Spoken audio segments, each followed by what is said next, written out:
الحمدللہ رب العالمین والصلاة والسلام علی سید المرسلین اما بعد فاعوذ باللہ من الشیطان الرجیم بسم اللہ الرحمن الرحیم۔ الحمدللہ آج 20 رمضان المبارک یوم فتح مکہ کے بارے میں آج ہم گفتگو کریں گے۔ رمضان 8 ہجری تاریخ نبوت کا نہایت ہی عظیم الشان عنوان ہے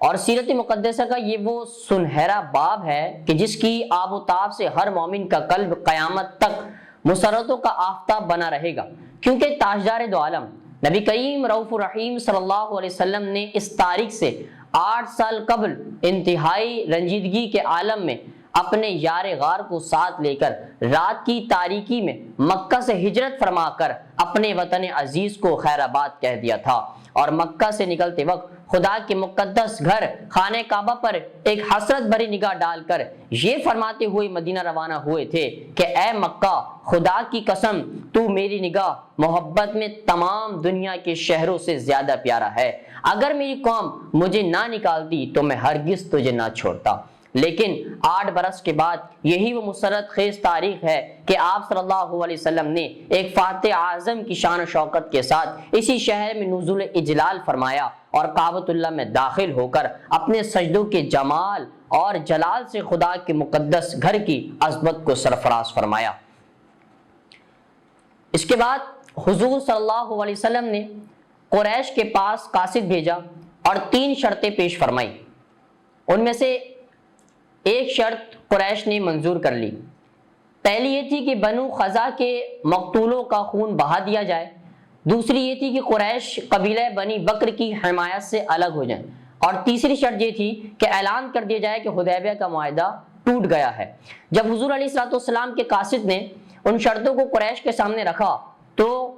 قرطہ بن عبد عمر نے قریش کا نمائندہ بن کر جواب دیا کہ نہ ہم مقتولوں کے خون کا معاوضہ دیں گے، نہ اپنے حلیف قبیلہ بنی بکر کی حمایت چھوڑیں گے، ہاں تیسری شرط ہمیں منظور ہے اور ہم اعلان کرتے ہیں حدیبیہ کا معاہدہ ٹوٹ گیا ہے۔ لیکن قاصد کے چلے جانے کے بعد قریش کو اپنے اس جواب پر ندامت ہوئی، چنانچہ چند رؤسائے قریش ابو سفیان کے پاس گئے اور یہ کہہ کر اگر یہ معاملہ نہ سلجھا تو پھر سمجھ لو کہ یقیناً نبی کریم علیہ الصلوۃ والسلام ہم پر حملہ کر دیں گے۔ ابو سفیان نے کہا میری بیوی ہند بنت عتبہ نے ایک خواب دیکھا ہے، مقام حجون سے مقام خندمہ تک ایک خون کی نہر بہتی ہوئی آئی ہے، پھر ناگہاں وہ خون غائب ہو گیا ہے۔ قریش نے اس خواب کو بہت ہی منحوس سمجھا اور خوف و دہشت سے سہم گئے اور ابو سفیان پر بہت زیادہ دباؤ ڈالا کہ وہ فوراً مدینے جا کر معاہدہ حدیبیہ کی تجدید کرے۔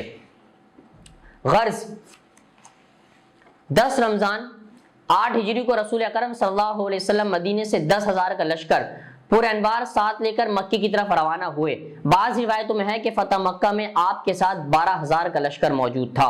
اور ان دونوں روایتوں میں کوئی تعارض نہیں۔ ہو سکتا ہے کہ مدینے سے جب آپ نے روانگی کی وقت 10,000 کا لشکر ہو، پھر راستے میں 22 قبائل آپ کے ساتھ لشکر میں شامل ہو گئے ہوں تو وہ تعداد 12,000 تک پہنچ گئی ہو۔ بہرحال مدینے سے چلتے وقت نبی کریم علیہ الصلوۃ والسلام اور تمام صحابہ کرام علیہم رضوان روزدار تھے۔ جب آپ مقام قدید میں پہنچے تو پانی مانگا اور اپنی سواری پر بیٹھے ہوئے پورے لشکر کو دیکھا، اور پورے لشکر کو دیکھ کر آپ نے دن میں پانی نوش فرمایا اور سب کو روزہ چھوڑنے کا حکم دیا۔ چنانچہ آپ اور آپ کے اصحاب نے سفر اور جہاد میں ہونے کی وجہ سے روزہ رکھنا موقوف کر دیا۔ اس کے بعد مکہ سے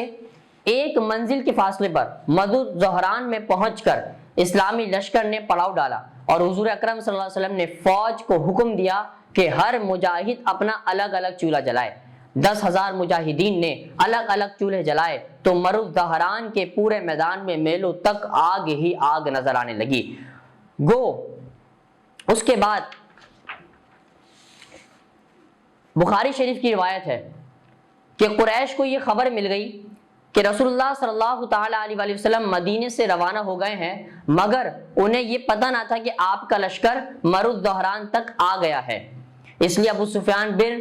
حرب اور حکیم بن حزام اور بدیل بن ورقہ اس تلاش کو جستجو میں نکلے تھے کہ رسول اللہ صلی اللہ تعالی علیہ وسلم کا لشکر کہاں ہے۔ جب یہ تینوں مرد دہران کے قریب پہنچے تو دیکھا کہ میلوں تک آگ ہی آگ جل رہی ہے۔ یہ منظر دیکھ کر تینوں حیران رہ گئے اور ابو سفیان بن حرب نے کہا کہ میں نے تو زندگی میں کبھی اتنی دور تک پھیلی ہوئی آگ اس میدان میں جلتے ہوئے نہیں دیکھی۔ آخر یہ کون سا قبیلہ ہے، یہ کون لوگ ہیں؟ بدیر بن ورقہ نے کہا کہ بنی عمرو معلوم ہوتے ہیں۔ ابو سفیان نے کہا نہیں، بنی عمرو اتنی کثیر تعداد میں کہاں ہیں جو ان کی آگ سے مرد دوران کا پورا میدان جگمگا رہا ہے۔ بہرحال حضرت عباس رضی اللہ تعالی عنہ کی ان تینوں سے ملاقات ہو گئی اور ابو سفیان نے پوچھا کہ اے عباس، تم کہاں سے آ رہے ہو اور یہ آگ کیسی ہے؟ آپ رضی اللہ تعالی نے فرمایا کہ رسول اللہ صلی اللہ علیہ وسلم کے لشکر کی آگ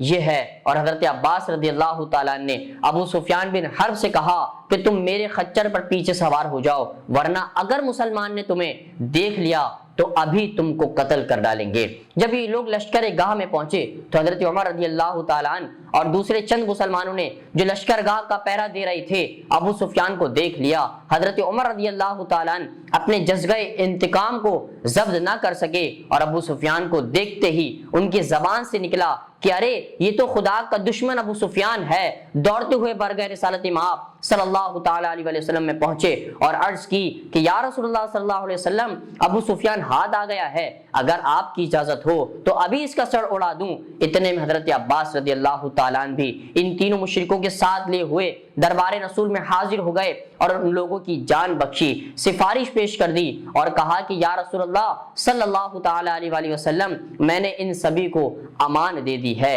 اس کے بعد